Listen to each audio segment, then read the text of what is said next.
GATE 2014 set to electrical question number 31. The total power dissipated in the circuit shown in the figure is 1 kilowatt. The voltmeter across the load reads 200 volts. The value of XL is being asked. Now the NPTEL reference lecture number 29, concept of active and reactive power in AC circuit of the NPTEL course in network analysis by Professor Taposh Kumar Bhattacharya, Department of Electrical Engineering, IIT Kharagpur. Now the useful data is that you need to know the concept of active and reactive power. So for an inductor, it will absorb reactive power, that is lagging condition, it will operate at lagging power factor. The capacitor, as you know, delivers reactive power, so this is leading power factor, and the resistor neither absorbs or delivers reactive power, which is also denoted by Q, but the resistor absorbs active power, being a passive element. Now you know the power triangle for active power, this is along the x-axis. For reactive power, if it is absorbed reactive power, then in electrical engineering the absorption sign is always negative, delivered sign is always positive. So if something is delivering some reactive power, it is plus Q, and we can write it C because the capacitor will deliver the reactive power, and this is minus QL since the inductor absorbs the reactive power. Now this is power triangle, since we can find if, for example, QC is greater than QL, for example, then this is QC minus QL, and this is the reactive power, that is P, that is R. Then it is like this, the net, like this, you add these two and you get the net power S. Now you see, it is given 1 kilowatt power is dissipated, and this voltage, this one, is measuring 200 volt across the load.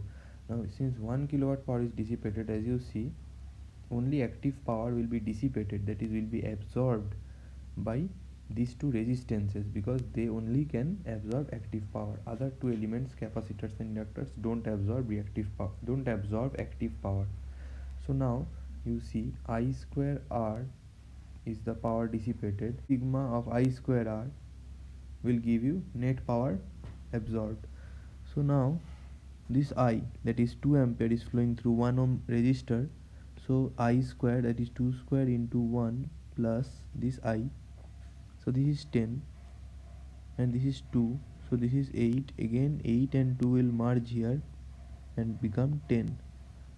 Now 10 ampere flows through this resistor, so 10 square, that is I square into R, it is 1000 watts, implies the R value is coming out to be 9.96. Now as I told you, you know the value of R and you need the value of XL. Now apply power triangle concept. Current is flowing 10 amperes. The magnitude of reactive power, that is the inductor will absorb reactive power and resistor will absorb active power. So the amount of active power absorbed by the resistor is I square, that is 10 square into R, and the amount of reactive power that is absorbed by the inductor is also I square into its inductive reactance. Now the net power is this, that is the vector summation for these two powers, QL with a minus sign, obviously because it is downwards, but the magnitude we are only writing, and this is PR net. Applying the concept of phasor diagram, this 200 volt is at an angle of 0, 200 angle 0, and apply KVL, which is equal to, so J 10 XL plus 10R. The current through an inductor lags the voltage across it. So when you find a voltage drop, that is 10 into XL, it leads the current by 90 degree, that is J, such that the current is lagging the voltage. Voltage across inductor, if this is VL, then the current will lag 90 degree, that is IL. Now I am already writing the voltage, that is JXL into 10.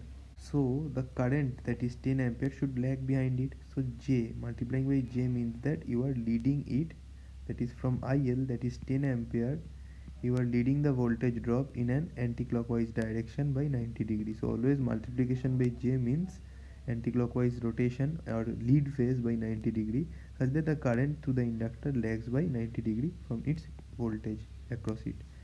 And 10R is like this. Now modulus, so this is 200 equal to 10 XL whole square plus 10R whole square whole root over. R value is known as 9.96, so from here XL value is 17.34 ohms. So XL value is 17.34 ohms. Thank you.